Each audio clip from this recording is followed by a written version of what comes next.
دیکھیں، جس طرح سے آپ گفتگو فرما رہے ہیں، پرمغز گفتگو، پر اثر گفتگو، آج کل کے وائزین جو ہیں وہ اپنے موضوع پر بات کرتے ہیں.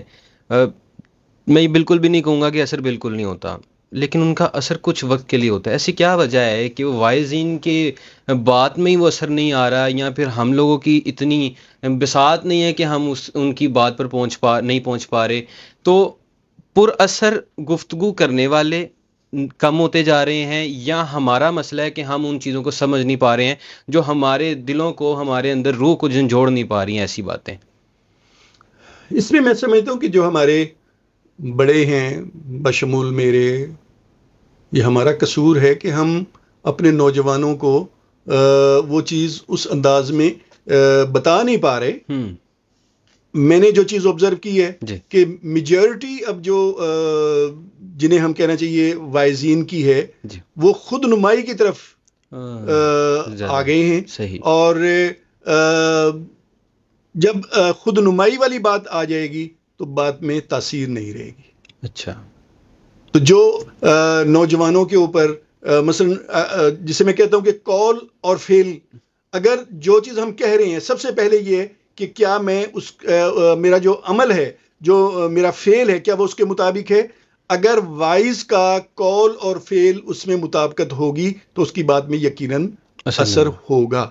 اور ایسے ہی جو اس ٹائم مختلف گدی نشین ہیں، مثلا میں اگر اپنے جو ہے روحانیت کے حوالے سے یا تصوف کے حوالے سے اس چیز کو دیکھوں تو مجھے الحمدللہ اپنی لائف میں بے شمار بزرگان دین، اولیاء کرام، گدی نشین، مختلف مزارات کے جو اس ٹائم متولی ہیں، ان سے ملنے کا اتفاق ہوا. بڑے بڑے علماء کرام سے ملنے کا اتفاق ہوا، کیونکہ جو میرا اسٹوڈنٹ لائف تھی اس میں بھی اور اس کے بعد بھی.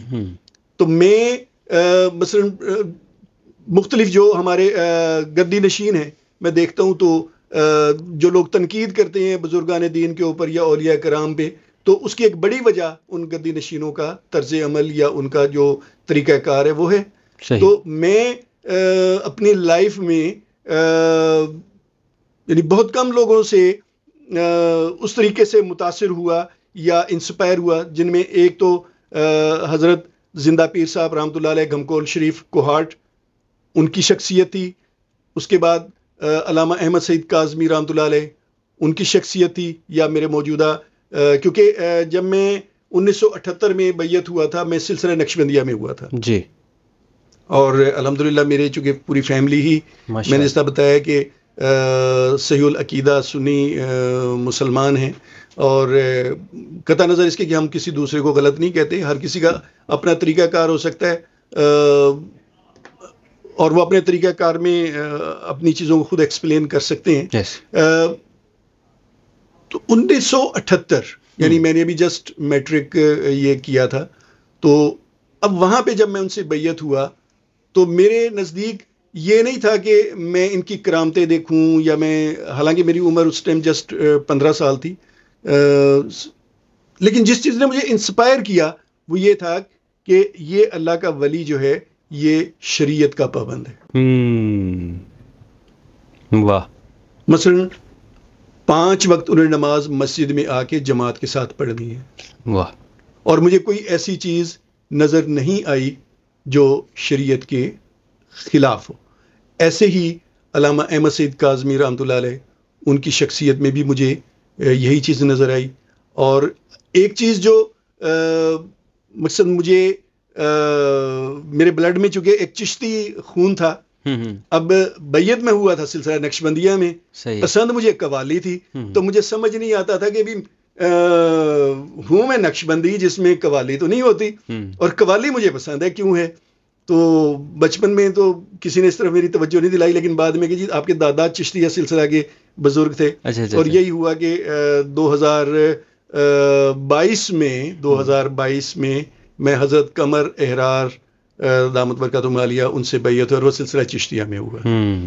تو ان کی ذات کو بھی جب میں دیکھتا ہوں تو مجھے اس میں وہی چیز نظر آتی ہے کہ وہ شریعت کی پاسداری کرتے ہیں، شریعت پہ عمل کرتے ہیں. مجھے کوئی ایسی چیز نظر نہیں آئی کہ جو شریعت کے خلاف ہو. تو کہنے کا مقصد میرا یہ ہے، یہ جو میں نے 3 حوالے دیے، کہ اگر ہم اپنے معاشرے میں چل کے جو آج کل مختلف گدی نشین ہیں ان کے معاملات کو دیکھیں تو وہاں پہ ہمیں اس چیز کی کمی نظر آتی ہے. میں خامی تو نہیں کہوں گا، کمی نظر آتی ہے. تو وہاں پہ اپنی ذات آگے ہے، تصوف اور روحانیت پیچھے ہے.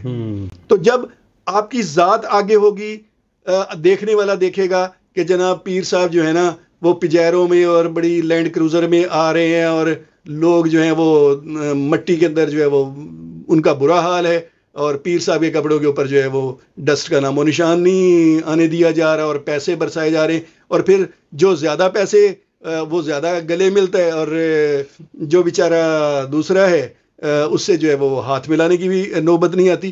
تو اس سے وہ لوگ جو تصوف یا روحانیت کے حوالے سے جن کے پاس نالج نہیں ہے یا جو انڈرسٹینڈ نہیں کرتے، تو ڈیفینیٹلی ان کے دماغ میں ایک منفی تاثر پیدا ہوتا ہے.